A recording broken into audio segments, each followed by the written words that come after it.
Au début de ce culte, souvenons-nous que c'est le Seigneur qui nous invite, c'est lui qui nous rassemble, et c'est lui qui nous accueille. Alors que chacun et chacune soit le bienvenu. Que Dieu nous accorde de garder sa présence par sa parole dans la joie du Saint-Esprit et dans la foi. Seigneur, que ton amour nous habite, que ta présence nous éclaire, que ta parole nous fortifie, que ta grâce et ta paix reposent sur chacun de nous. Amen. Je voudrais vous dire ma joie d'être avec vous pour vivre ce culte. Je redis que chacune soit le bienvenu. Vous êtes ici dans la maison de Dieu qui vous accueille, qui que nous soyons. Nous sommes protestants, catholiques, en recherche. Vous êtes ici chez nous. Je vous invite à louer notre Dieu. Dieu qui est notre joie, tu es le souffle de notre vie, tu es la source de notre chant, tu es le feu qui nous a saisis. Dieu qui est notre joie, tu as fait de notre pauvreté ta demeure de silence, où tout être peut adorer le secret de ta présence. Dieu qui est notre joie, toi seul es saint, ton amour et puissance, et dans tes mains le monde prend naissance. Dieu qui est notre joie, tu disperses les vaniteux comme la paille dans le vent, et tu chéris le malheureux comme un enfant. Dieu qui est notre joie, tu renverses tous les rois, tu dépouilles les nantis, et tu combles les petits, dont le cœur a faim de toi. Dieu qui est notre joie, tu es fidèle à tes promesses depuis hier jusqu'à demain, car ta tendresse n'a pas de fin. Amen. Et je vous invite à vous lever pour chanter notre joie au Seigneur avec le psaume 138, chantant les 3 strophes.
la force de vivre.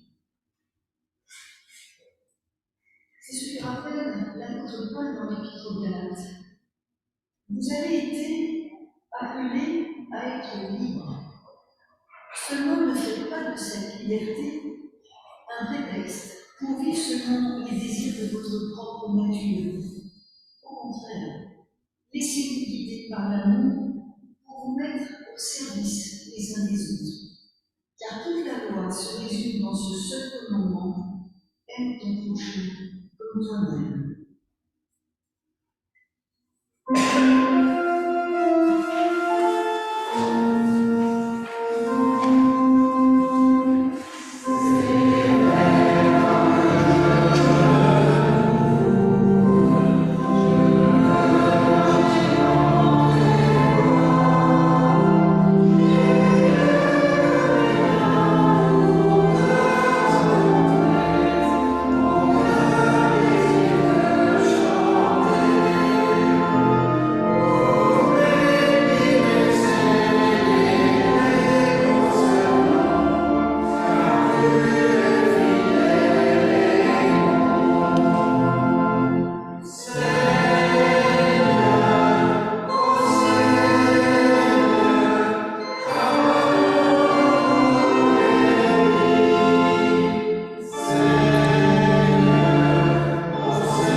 Je vous invite à la prière.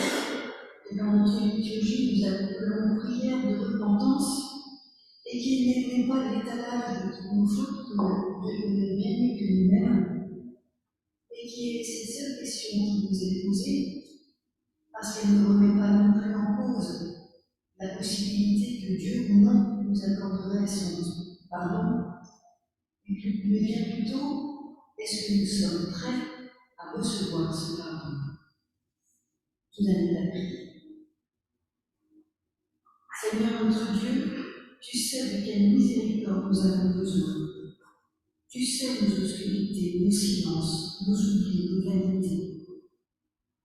C'est à chacun comme un secret que tu les révèles. C'est à chacun comme un secret que tu les pardonnes. C'est à chacun comme un secret que tu donnes l'ordre de se relever et de marcher pour un nouveau service, pour un nouvel amour. Amen.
Nous croyons en sa force qui vaincra notre faiblesse, en sa miséricorde qui lève notre misère, en sa vérité qui a confondu nos mensonges, en sa liberté qui a ouvert toutes nos prisons.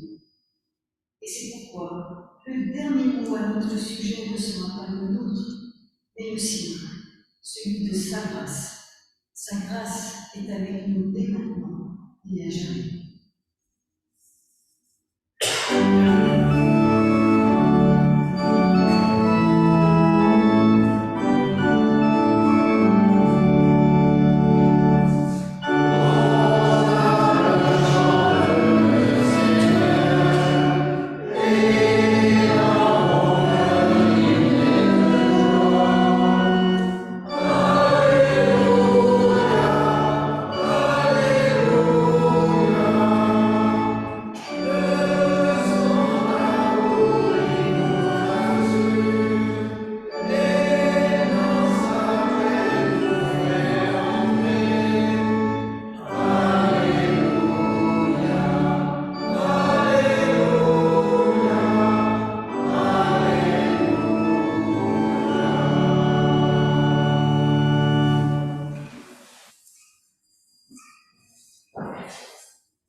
celui qui a été choisi pour cette semaine de prière pour l'unité des chrétiens, nous invite à prier pour que vous éclairons votre cœur et notre intelligence et vous donne sa parole.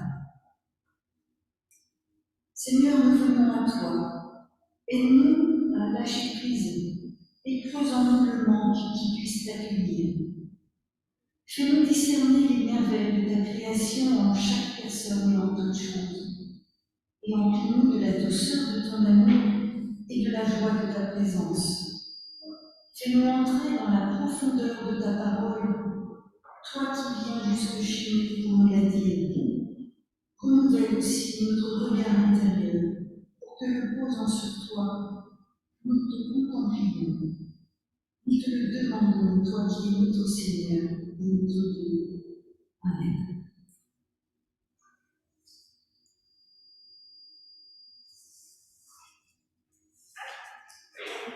Nous lisons dans l'évangile de Luc, chapitre 10, versets 25 à 42, dans la Nouvelle Bible seconde qui est dans vos rangs. Luc chapitre 10, versets 25 à 42. Un spécialiste de la loi se leva et lui dit pour le mettre à l'épreuve: Maître, que dois-je faire pour hériter la vie éternelle? Jésus lui dit: Qu'est-il écrit dans la loi? Comment lis-tu? Il répondit: Tu aimeras le Seigneur, ton Dieu, de tout ton cœur, de toute ton âme, de toute ta force et de toute ton intelligence, et ton prochain comme toi-même. Tu as bien répondu, lui dit Jésus. Fais cela, et tu vivras. Mais lui voulut se justifier, et dit à Jésus: Et qui est mon prochain? Jésus reprit: Un homme descendait de Jérusalem à Jéricho. Il tomba dans main de bandits qui le dépouillèrent, le rouèrent de coups et s'en allèrent en le laissant à demi mort. Par hasard, un prêtre qui descendait par le même chemin le vit et passa à distance. Un lévite arriva de même à cet endroit. Il le vit et passa à distance. Mais un samaritain qui voyageait arriva près de lui et fut ému lorsqu'il le vit. Il s'approcha et banda ses plaies en y versant de l'huile et du vin. Puis il le plaça sur sa propre monture, le conduisit à une hôtellerie et prit soin de lui. Le lendemain, il sortit 2 deniers, les donna à l'hôtelier et dit: Prends soin de lui, et ce que tu dépenseras en plus, je te le paierai moi-même à mon retour. Lequel de ces 3 te semble avoir été le prochain de celui qui était tombé au bas des bandits? Il répondit: C'est celui qui a montré de la compassion envers lui. Jésus lui dit: Va, et toi aussi, fais de même. Pendant qu'il était en route, il entra dans un village, et une femme nommée Marthe le reçut. Sa sœur, appelée Marie, s'était assise aux pieds du Seigneur et écoutait sa parole. Marthe, qui s'affairait à beaucoup de tâches, survint et dit: Seigneur, tu ne te soucies pas de ce que ma sœur me laisse faire le travail toute seule? Dis-lui donc de m'aider. Le Seigneur lui répondit: Marthe, Marthe, tu t'inquiètes et tu t'agites pour beaucoup de choses. Une seule est nécessaire. Marie a choisi la bonne part, elle ne lui sera pas retirée.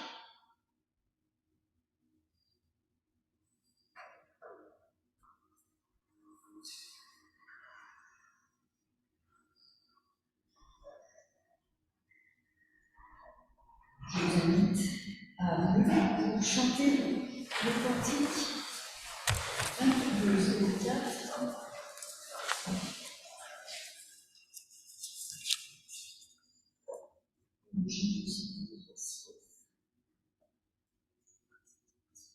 Parle-moi, Seigneur, de cette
cette parabole du Samaritain, je suis permise d'ajouter le passage suivant, qui n'était pas dans cette proposition, cette prière pour l'unité, mais qui s'enchaîne directement.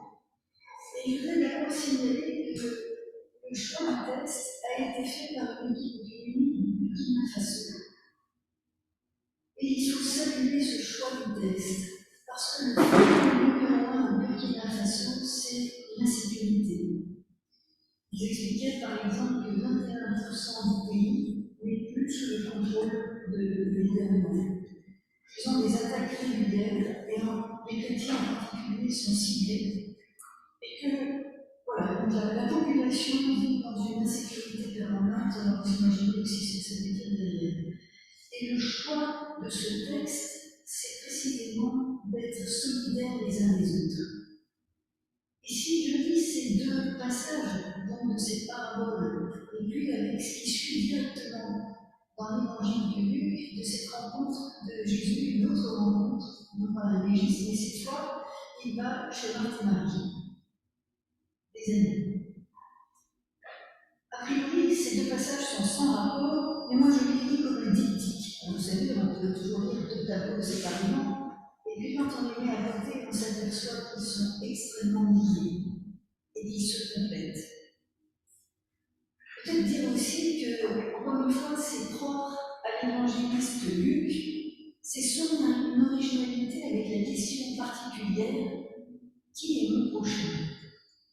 Drôle de question d'ailleurs, et dont la réponse est double, un double commandement, aimer Dieu et aimer son prochain.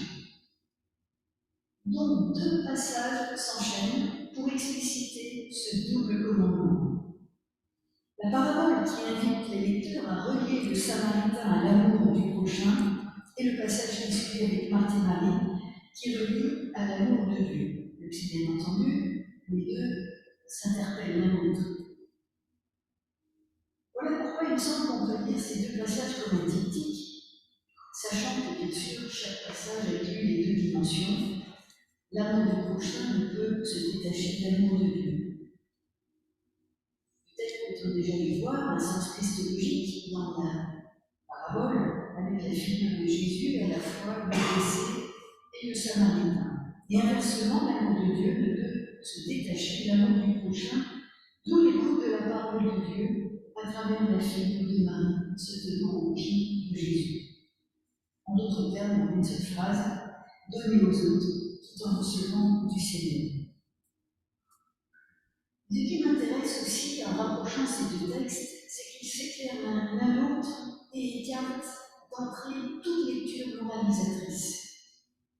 Dans la parabole, l'accent est sur les actions du Samaritain. Dans la rencontre chez les deux sœurs, l'accent est sur l'écoute. Et puis vous avez remarqué que vous avez fait ça dans vos mémoires, ou même dans vos Bibles. On a souvent comme titre, au moins on pense comme ça, on dit la parabole du bon Samaritain. Je vous ai remarqué que ce n'est pas dans le texte. Mais quand même, ça dit un paradoxe.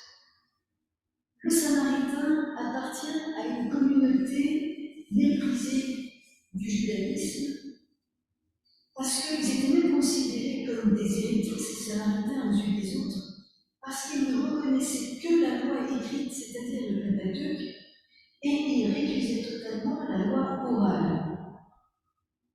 Et pourtant, la parabole fait entendre que le mauvais, entre guillemets, n'est pas celui qu'on pense.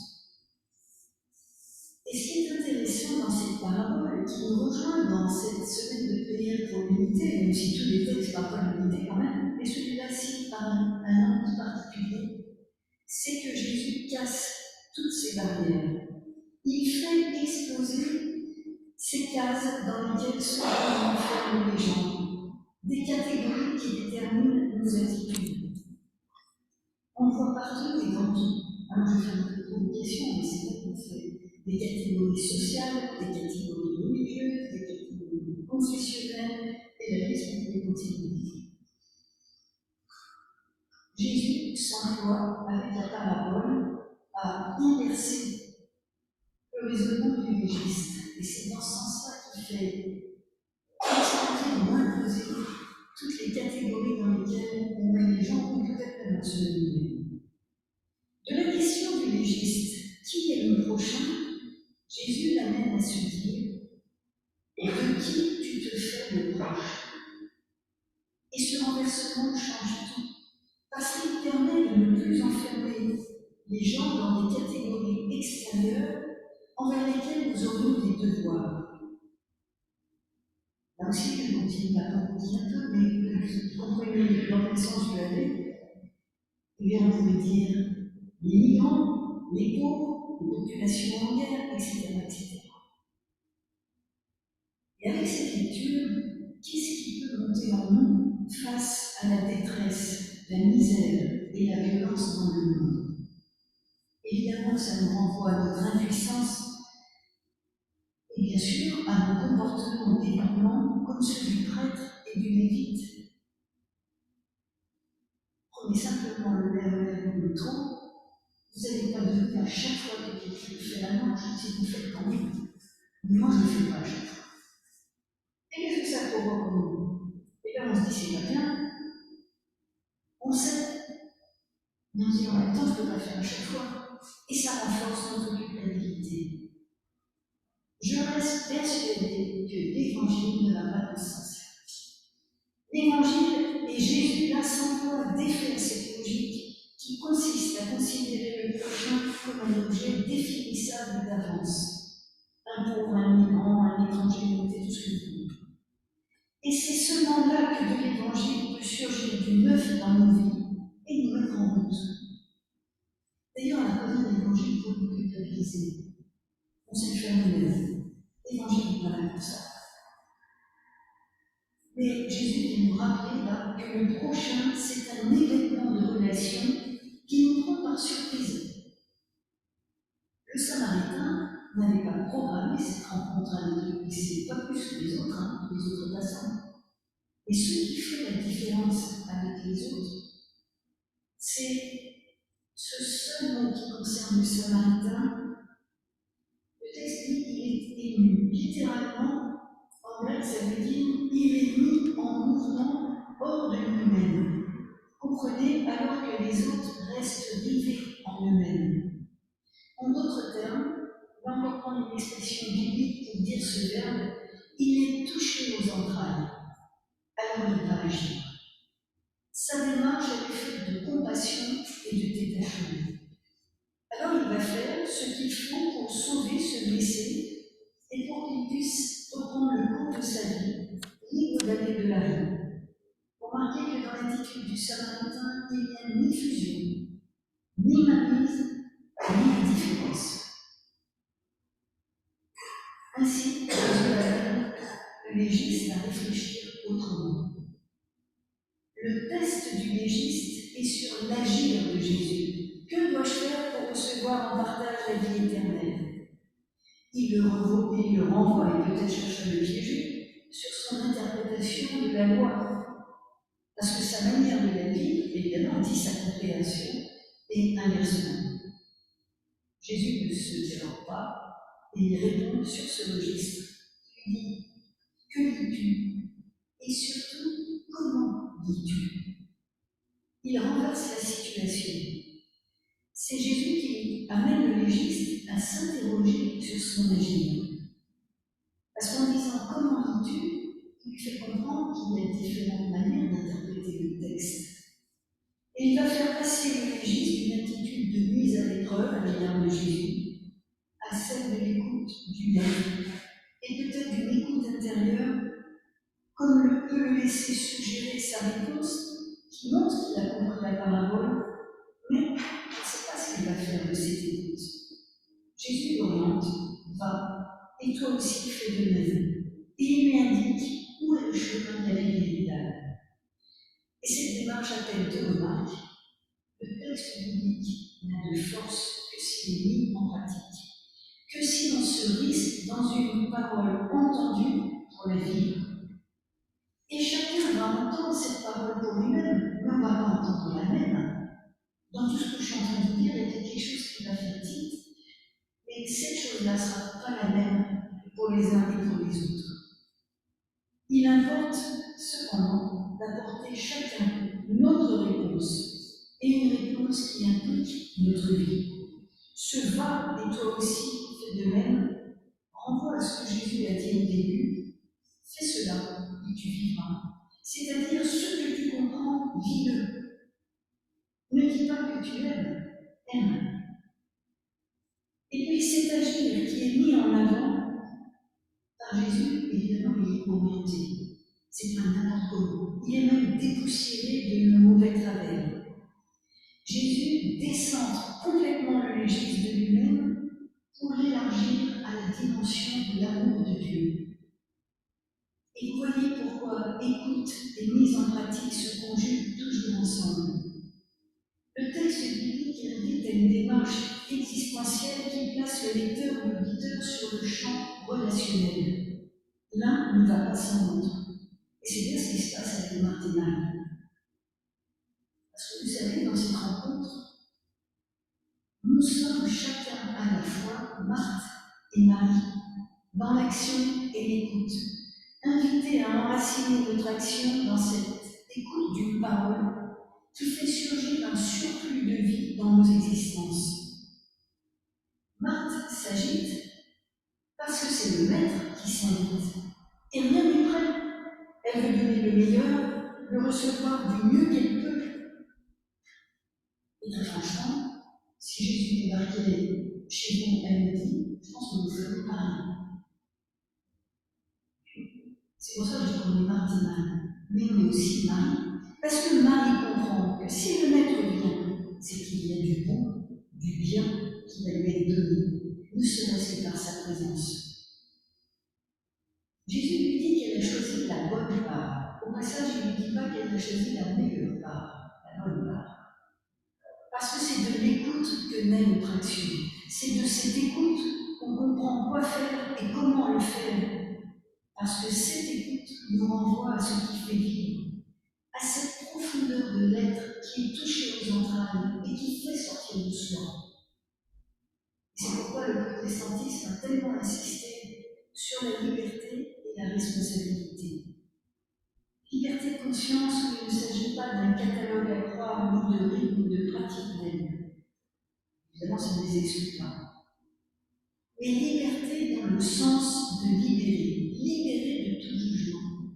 Remarquez dans la parabole, le prêtre et le lévite ne sont pas jugés.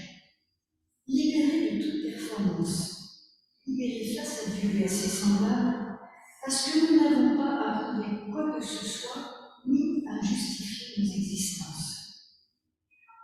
Libérer signifie que nous sommes décentrés de nous-mêmes pour nous ouvrir aux autres, pour nous mettre à l'écoute d'une parole autre que la nôtre.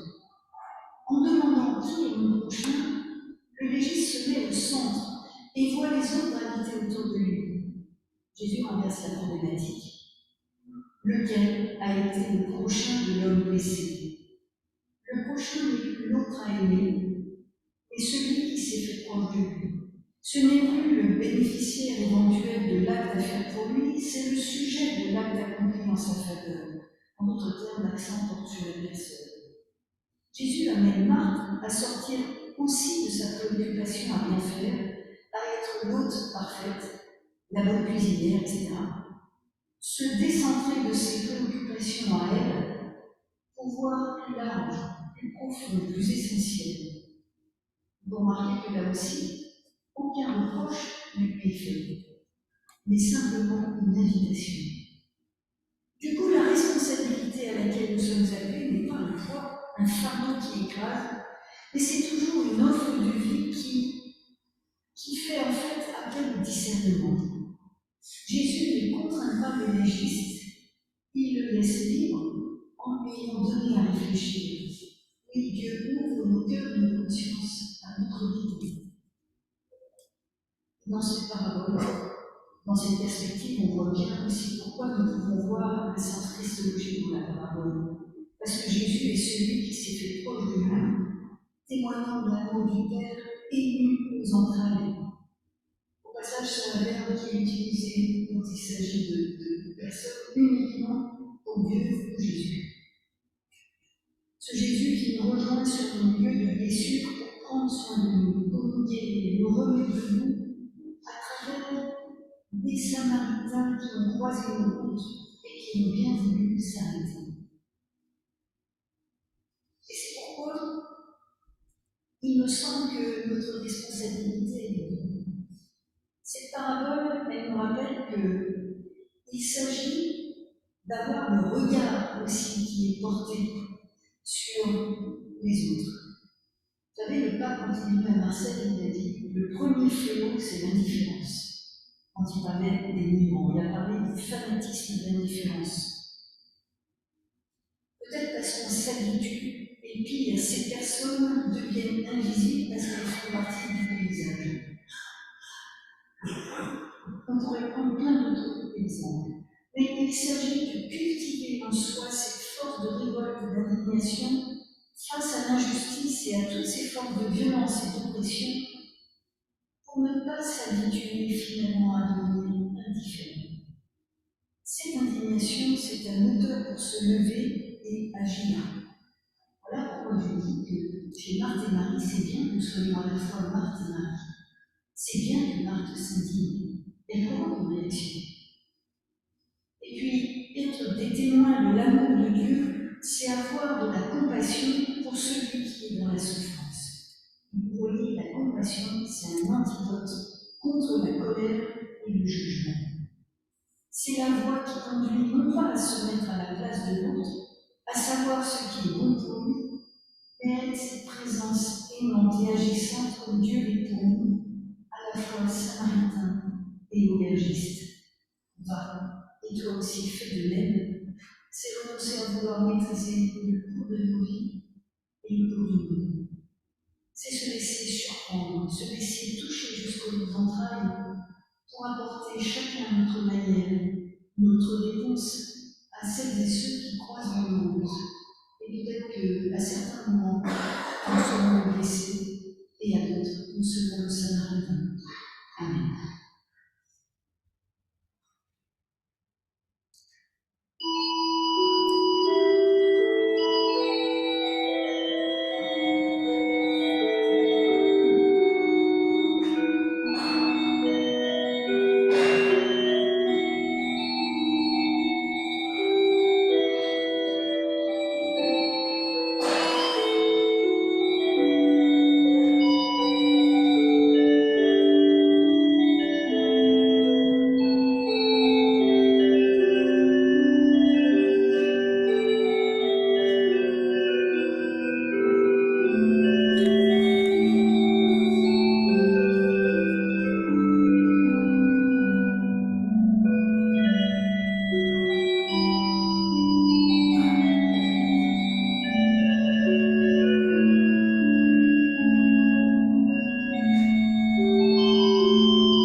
Je vous invite à vous lever pour ensemble confesser notre foi.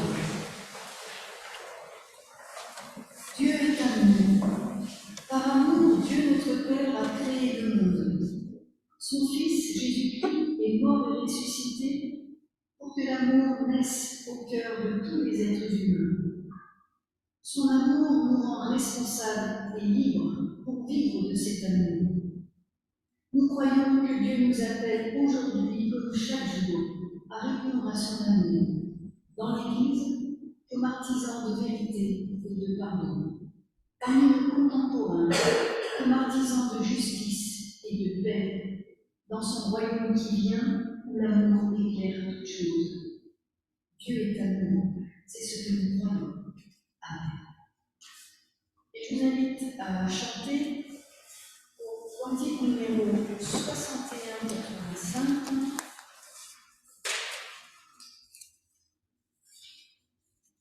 Je crois en Dieu, puissant et tout.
Nous allons partager ensemble le pain et le vin, où nous rappelons précisément ce que Jésus-Christ a fait pour nous et ce à quoi il nous appelle ses vies en abondance. Je vous invite à prier.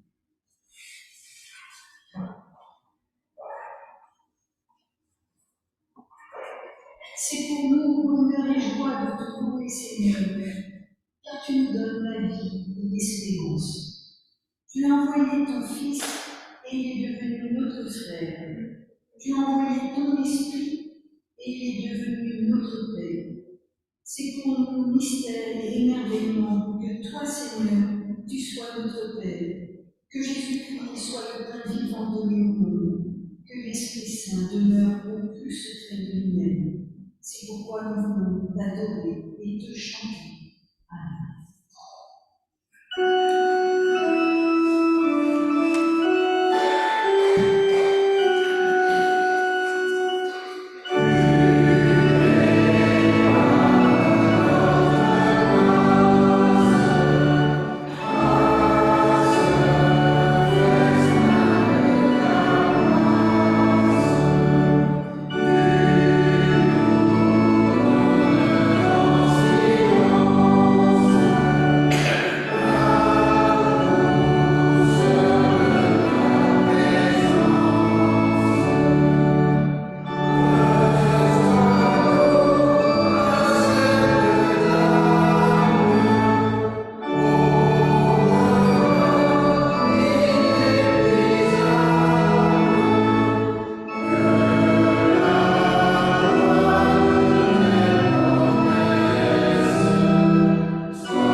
Nous relisons comment le Seigneur partagea avec ses disciples le dernier repas et le sens qu'il lui a donné. Le Seigneur Jésus, la nuit où il fut livré, prit du pain, et après avoir rendu grâce, il le rompit et dit : Prenez, mangez, ceci est mon corps donné pour vous, faites ceci en mémoire de moi. De même, après avoir soupé, il prit la coupe et dit : Cette coupe est la nouvelle alliance en mon sang.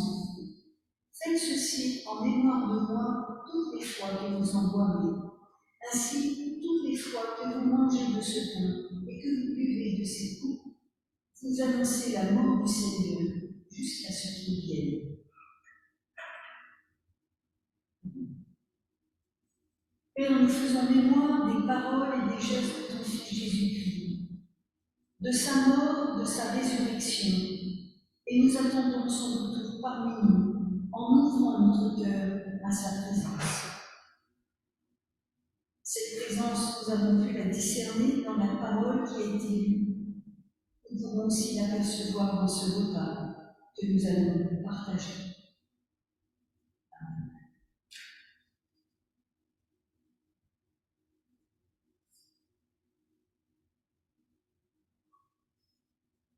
C'est le Seigneur qui nous invite à son repas.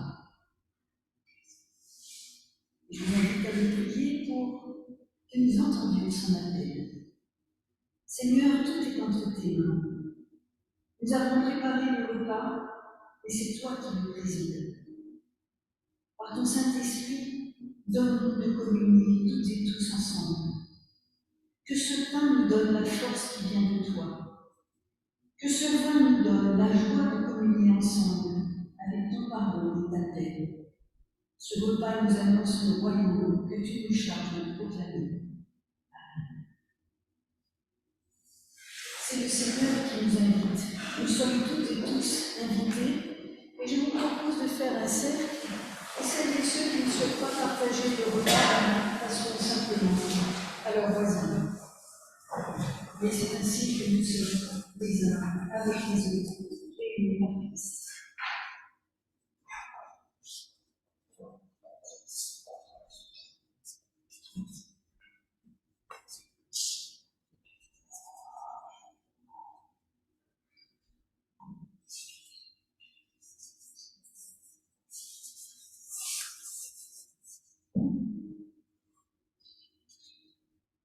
Et nous rappelons que le pain que nous rompons est la communion au corps de notre Seigneur Jésus-Christ qui a été donné pour nous. Et la coupe de bénédiction pour laquelle nous rendons grâce est la communion au sang de notre Seigneur Jésus-Christ qui a été versé pour nous. Eh bien, partageons le pain et le vin dans la joie que le Seigneur nous donne.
Vous invite à prier.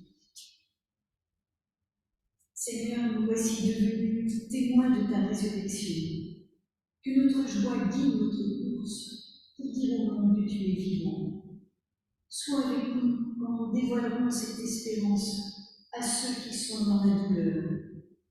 Quand nous dirons ce bonheur à ceux qui ne le partagent pas encore. Quand nous annoncerons cette paix à ceux qui sont encore divisés. Quand nous proclamons cette certitude à ceux qui sont encore dans le doute. Car nous savons dès aujourd'hui que cette vie que tu nous offres est commencée maintenant et que tu nous précèdes sur nos chemins. Amen. Je vous invite à retourner à vos places et nous chantons ce cantique pour la beauté de nos chemins.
Quelques annonces seulement.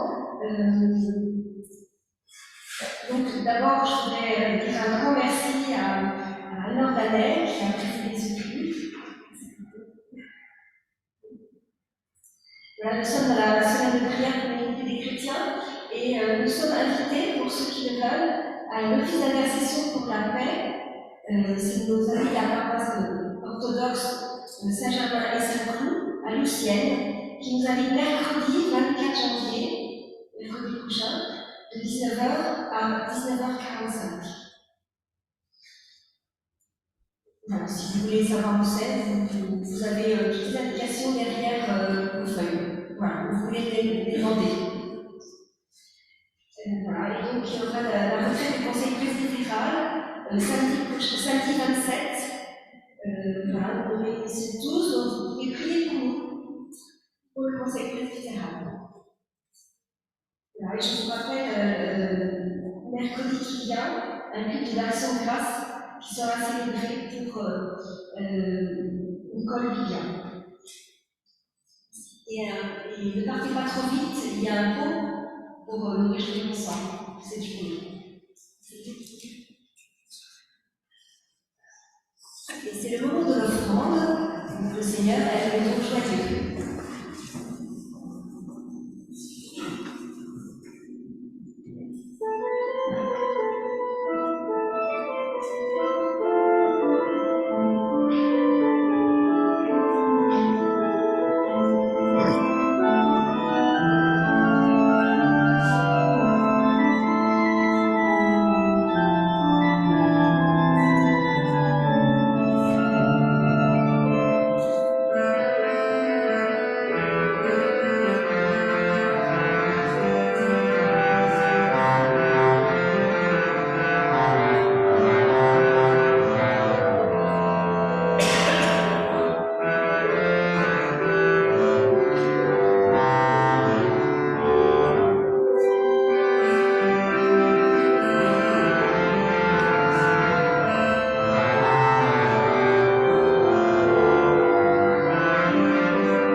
Nous l'avons vu dans cette interpellation de la parole de son matin.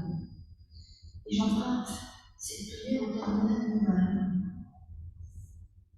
Seigneur Jésus, inonde-moi de ton esprit et de ta vie. Prends possession de tout mon être pour que ma vie me soit un reflet de la tienne. Rayonne à travers moi, habite en moi, et tous ceux que je rencontrerai pourront sentir ta présence auprès de moi. En me regardant, ils ne verront plus que toi seul, Seigneur. Demeure en moi, et alors je pourrai, comme toi, rayonner, au point d'être à mon tour une lumière pour les autres. Lumière, Seigneur, qui émanera complètement de toi. C'est toi qui, à travers moi, illumineras les autres. Ainsi, ma vie deviendra une louange à ta gloire, la louange que tu préfères, en te faisant rayonner sur ceux qui nous entourent, par la plénitude éclatante de l'amour que tu portes dans nos cœurs. Et dans la confiance et la reconnaissance, nous voulons t'apporter toutes nos prières, dans celles que tu nous as apprises. Et ensemble, nous te disons, notre Père qui es aux cieux, que ton nom soit sanctifié, que ton règne vienne, que ta volonté soit faite sur la terre comme au ciel. Donne-nous aujourd'hui notre pain de ce jour. Pardonne-nous nos offenses, comme nous pardonnons aussi à ceux qui nous ont offensés. Ne nous laisse pas entrer en tentation, mais délivre-nous du mal, car c'est à toi toi t'appartiennent le règne, la puissance et la gloire pour les siècles des siècles. Amen. Et je vous invite à vous lever pour recevoir la bénédiction du Seigneur. Et c'est une bénédiction qui nous vient du Burkina, justement. Que le Seigneur en tes pieds mette la danse et la vigueur en tes bras.